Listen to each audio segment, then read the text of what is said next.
আজকে সিঙ্গাপুরে দ্বিতীয় অপারেশনের পরে তারা রিকভারি হয়নি এবং চিকিৎসকরা তাকে মৃত ঘোষণা করেছেন। ইন্না লিল্লাহি ওয়া ইন্না ইলাইহি রাজিউন।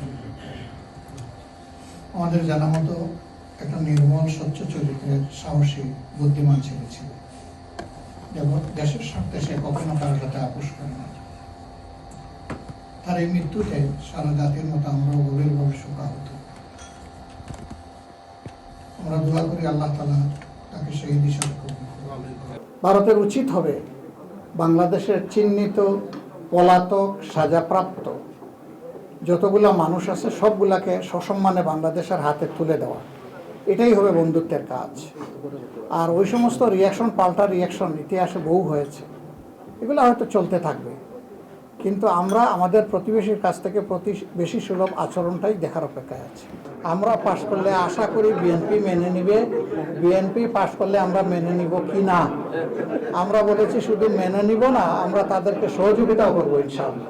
আপনারা যারা এখান থেকে ভোটার রেজিস্ট্রেশন করেছেন, আপনারা মেহরবানি করে আপনাদের মূল্যবান ভোটটা অবশ্যই দিবেন, যাকে পছন্দ তাকে দিবেন।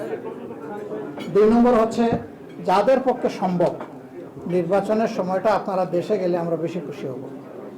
আপনাদের উপস্থিতি মানুষকে এনকারেজ করবে যে আপনারা গুরুত্ব দিচ্ছেন, মানুষ মনে করবে আমাদেরও গুরুত্ব দেওয়া উচিত।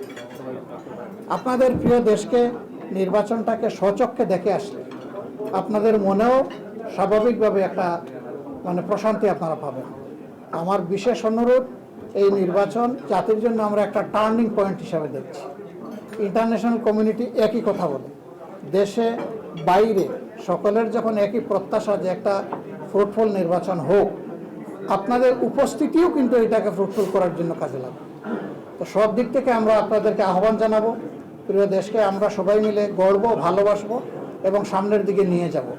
আর একটা অনুরোধ জানাবো যে পিছন নিয়ে আমরা একটু কম ঘাটাঘাটি করি, কারণ যে জাতি অতিরিক্ত পিছন নিয়ে ঘাটাঘাটি করে সেই জাতির কোনো ভবিষ্যৎ নেই। আমরা ভবিষ্যতের আশা নিয়ে সামনে এগিয়ে যেতে চাই। আল্লাহ আমাদেরকে সাহায্য করুন। আসসালামু আলাইকুম ওয়া রাহমাতুল্লাহ।